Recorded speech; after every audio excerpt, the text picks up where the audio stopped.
ഇനി ഞാൻ നിങ്ങളോട് ചോദിക്കട്ടെ, ഈ മലപ്പുറത്ത് ജബ്ബാർ ഹാജിക്ക് പിന്നെ അറിയാൻ, ഞാൻ വീണ്ടും കോട്ട് ചെയ്യാണ്. അദ്ദേഹം ഒരു സ്ഥാപനം നടത്തുന്ന ആളാണ്.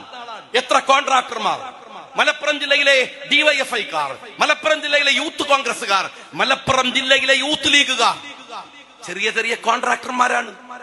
എന്താ കോൺട്രാക്ടർ? പണിയൊന്നും പഠിച്ചതല്ല. എന്നാലും പഞ്ചായത്തില് അവൻ 24 മണിക്കൂറും പൊതുപ്രവർത്തനാണ്. അതിനിടയിൽ പഞ്ചായത്തിൽ നിന്ന് ഒരു 2 ലക്ഷം 3 ലക്ഷത്തിന്റെ ഒരു റോഡ് കല്ലിടല്, അല്ലെങ്കിൽ ഒരു പൊതുകിണർ കുഴിക്കല്, അങ്ങനെ ചെറിയ ചെറിയ പണിയൊക്കെ എടുത്ത് ജീവിക്കും. ചെറിയ പൈസ അല്ലേ? ഒരു മാസമൊക്കെ ആയാൽ ഒരു 10-30,000 രൂപ ബാക്കിയാവും. ചെറിയ കോൺട്രാക്ടർമാർ എത്ര പേരുണ്ടായിരുന്നു നമുക്കിടയില്. പിന്നെ കുറച്ച് വലിയ കോൺട്രാക്ടർമാർ മലപ്പുറം ജില്ലയില്, എത്ര വലിയ വലിയ കോൺട്രാക്ടർമാർ. അവർ ഈ നാട്ടില് ഒരു ബൈത്രാമുണ്ടോ? നിങ്ങൾ പോയി ചോദിച്ചാൽ മതി. ഓരോ കയ്യിൽ പൈസ ഉണ്ടാവും, ഒരു തരും. നാട്ടിലൊരു പാവപ്പെട്ട ഒരു സുകന്യ, അവൻ തരും. ഡയൽ സെന്ററിൽ മെഷീൻ വേണം, അവൻ തരും. ആ കോൺട്രാക്ടർ എവിടെ? ഒന്ന് വിളിച്ചു ചോദിക്ക്. പണിയില്ല. ആരാ പണി?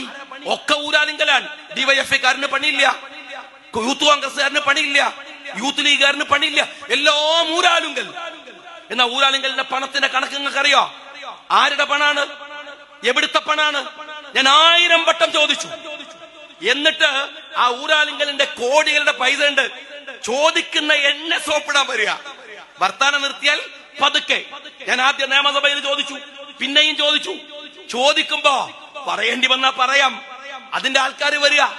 എന്നിട്ട് പറയാ, എന്തിനാ നിങ്ങള് ഇങ്ങനെയൊക്കെ പറയണത്? എന്തെങ്കിലും പ്രോജക്റ്റുകൾ ഉണ്ടെങ്കിൽ പറയൂ.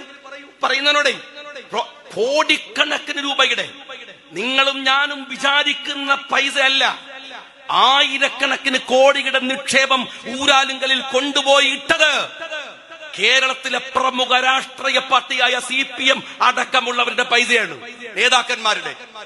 സഖാക്കൾക്ക് അറിയോ? നിങ്ങളൊന്ന് EP ജയരാജനെ പൂർണ്ണമായിട്ട് പടക്കി നോക്ക്, കണക്ക് പുറത്തു വരും.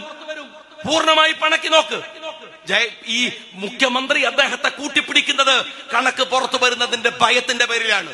എത്ര പേർ, എത്ര ആളുകൾക്ക് തൊഴിലില്ലാതായി, എത്ര കോൺട്രാക്ടർമാരുടെ പദ്ധതികൾ അടഞ്ഞുപോയി. എനിക്കറിയാം, കോഴിക്കോട്ടങ്ങാടിയിലെ പ്രമുഖരായ 2 കോൺട്രാക്ടർമാർ അവരുടെ സ്വത്തുക്കൾ മുഴുവൻ വിറ്റിട്ട് അവസാനം കൈകളിലുള്ള ടിപ്പർ ലോറി അടക്കം വിൽക്കേണ്ടി വന്ന ഗതികേടുണ്ടാക്കി. ഇത് ചെറിയൊരു അഴിമതിയല്ല. അൻവർ പറയണ സ്വർണ്ണക്കടത്ത് കേസിന്റെ കേസ് മാത്രമല്ല, ഞങ്ങൾ ഇത് പറഞ്ഞുകൊണ്ടിരിക്കുകയാണ്. ഞാൻ എന്റെ കയ്യിൽ ഈ രേഖ കിട്ടിയപ്പോ നിയമസഭയിൽ 2020 ഞാൻ ചോദിച്ചത്. മുഖ്യമന്ത്രിയുടെ രക്തബന്ധു. ഞാൻ ചോദിക്കട്ടെ, ഇപ്പൊ